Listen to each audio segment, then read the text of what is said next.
Hola a todos, continuamos con la lectura del libro Ama como si nunca te hubieran herido del autor Jensen Franklin.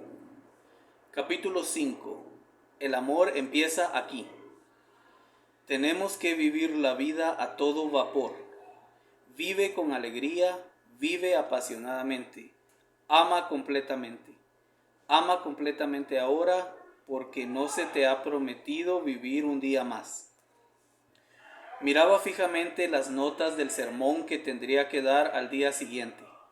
La oscura tormenta en nuestra familia que compartí en el capítulo 1 estaba aumentando.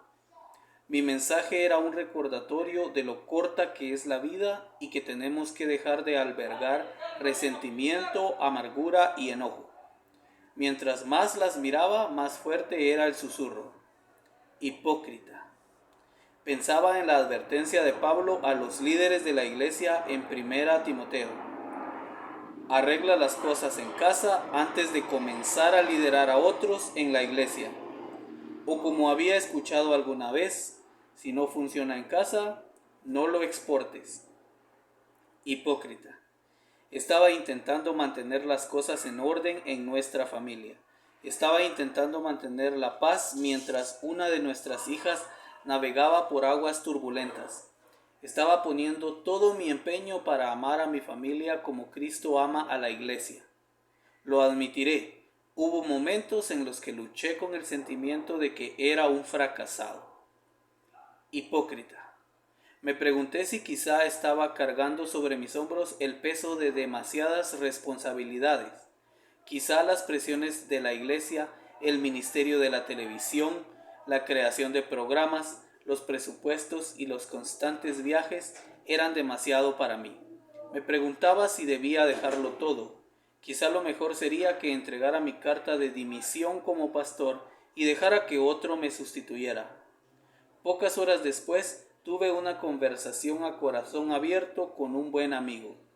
Oramos, hablamos, y me recordó la verdad. Yo no era un hipócrita, era humano, era un hijo de Dios y era amado. Las heridas de la venganza pueden ser muy profundas, y como los surcos en el barro, uno se puede quedar atascado en ellas. Pero tengo buenas noticias para ti. La vergüenza no tiene por qué dirigirte, el amor sí puede. Primero, ámate a ti mismo. Primero, hemos de dirigir el amor hacia nosotros mismos, porque la forma en que nos amamos afecta a cómo amamos a otros. Pero no me creas a mí. Un experto en la ley una vez le preguntó a Jesús cuál era el mayor mandamiento. Lee detenidamente su respuesta. Ama al Señor tu Dios con todo tu corazón, con toda tu alma y con toda tu mente. Este es el primer mandamiento y el más importante. Hay un segundo mandamiento que es igualmente importante. Ama a tu prójimo como a ti mismo. Mateo 22, 37 al 39. Jesús resume cientos y cientos de mandamientos viejos y nuevos en una palabra: amor. Pero hay un truco en la parte de amar a otros. Tenemos que saber cómo amarnos a nosotros mismos primero. Me gusta decir que tenemos que sentirnos bien con nosotros mismos, aunque no de una forma narcisista, materialista o egoísta. Estoy hablando de una confianza interior firme, basada en lo que Dios dice sobre nosotros, no una autoimagen distorsionada basada en lo que al diablo le gusta tirarnos a la cara. ¿Eres tú el que tuviste la aventura amorosa? ¿O tu cónyuge te engañó? ¿Tu hijo está luchando con una drogadicción? ¿Te sientes un fracasado porque no puedes reconciliar a tu familia? Los desórdenes tienen una manera de reducir nuestra capacidad para amarnos a nosotros mismos, y en este lugar el diablo prospera. A él le gusta susurrar frases familiares en nuestros oídos. No eres suficientemente bueno. No eres suficientemente santo. Eres un vago. Eres un indisciplinado. ¿Te llamas cristiano y aún tienes cosas que arreglar? Cuando nos consideramos indignos, Nos perdemos los tesoros que Dios tiene preparados para nosotros. Esto me recuerda a la vez que Pablo y Bernabé estaban predicando a una multitud de prácticamente una ciudad entera. Algunos de los judíos, celosos de Pablo, provocaron una escena contradiciendo todo lo que él decía. Pablo no se dejó intimidar, de hecho fue más osado. Respondió a sus diabluras diciendo: era necesario que primero les predicáramos la palabra de Dios a ustedes, los judíos, pero ya que ustedes la han rechazado y se consideran indignos de la vida eterna, se la ofreceremos a los gentiles. Hechos 13:46. Los judíos no eran capaces de recibir de Dios, pero no por el pecado, y no por Dios, y no por causa de Satanás. El problema eran ellos. Estas personas se privaron de la vida eterna por cómo se consideraban a sí mismos. Ámate y mantente lejos de tu propio camino. A veces tu peor enemigo eres tú mismo. Me pregunto cuántas bendiciones nos perdemos por sentir que somos indignos. ¿Cuántas veces no hemos recibido la bondad de Dios porque sentimos que no merecemos la manifestación de su gloria? Observa que esto no tiene que ver con nosotros. No somos dignos en base a nuestro propio mérito.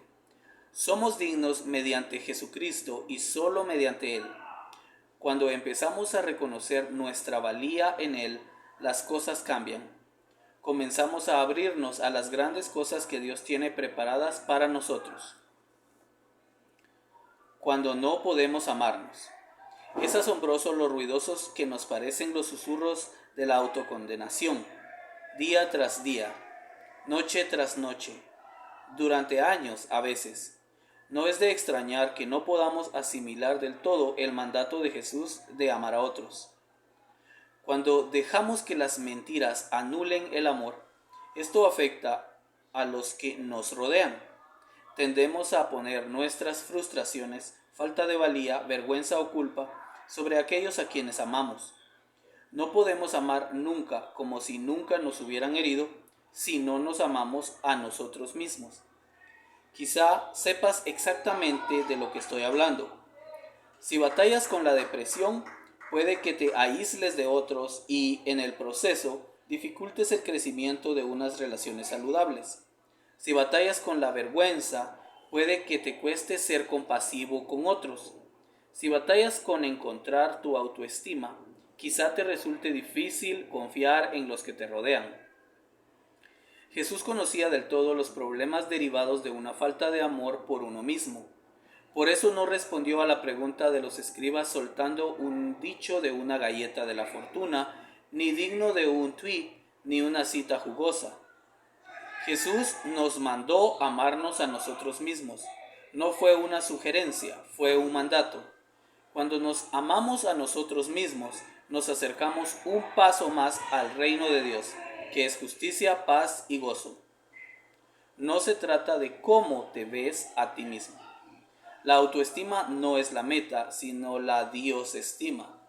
No se trata de lo que tú piensas de ti, sino de lo que Dios piensa de ti. No importa lo que hayas hecho o lo que te hayan hecho. Jesús te ve como una obra maestra maravillosa. A fin de cuentas, vienes de un linaje de realeza.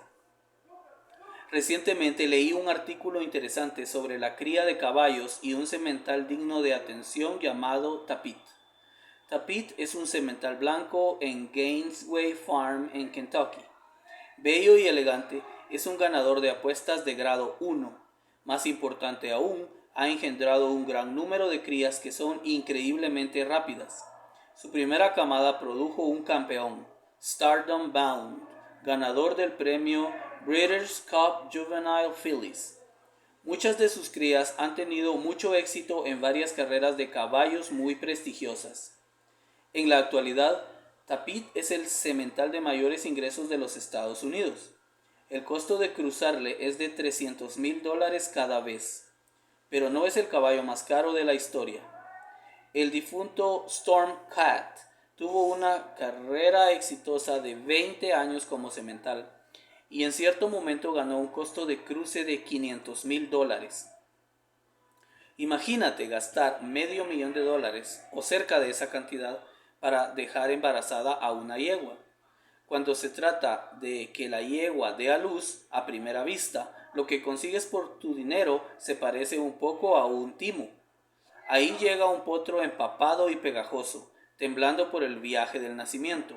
Apesta y está lleno de sangre. Sobre sus protuberantes rodillas el animal apenas si puede sostenerse. Pero aunque el potrillo es pequeño e inestable, frágil y sucio, los propietarios rondan con orgullo y te dirán con la máxima confianza que aunque este potro nunca ha corrido en ninguna carrera ni ha tenido un jinete en su espalda, cada dólar gastado ha merecido la pena. ¿Por qué? Porque el caballo viene de un linaje de ganadores. Su valor no está basado en sus actuales logros o premios. No se le considera digno por los muchos títulos que ha conseguido. Es una realeza viva. Nuestro linaje es Jesucristo. Tenemos la sangre de un campeón recorriendo nuestras venas. Quizá has fallado, quizá te has desviado, quizá la vida te ha aplastado. Puede que no estés donde Dios quiere que estés, pero estás destinado para el círculo del ganador. Eres un vencedor por la sangre del Cordero y la palabra de tu testimonio. Si aún no estás ahí, espera. Dios quiere llevarte.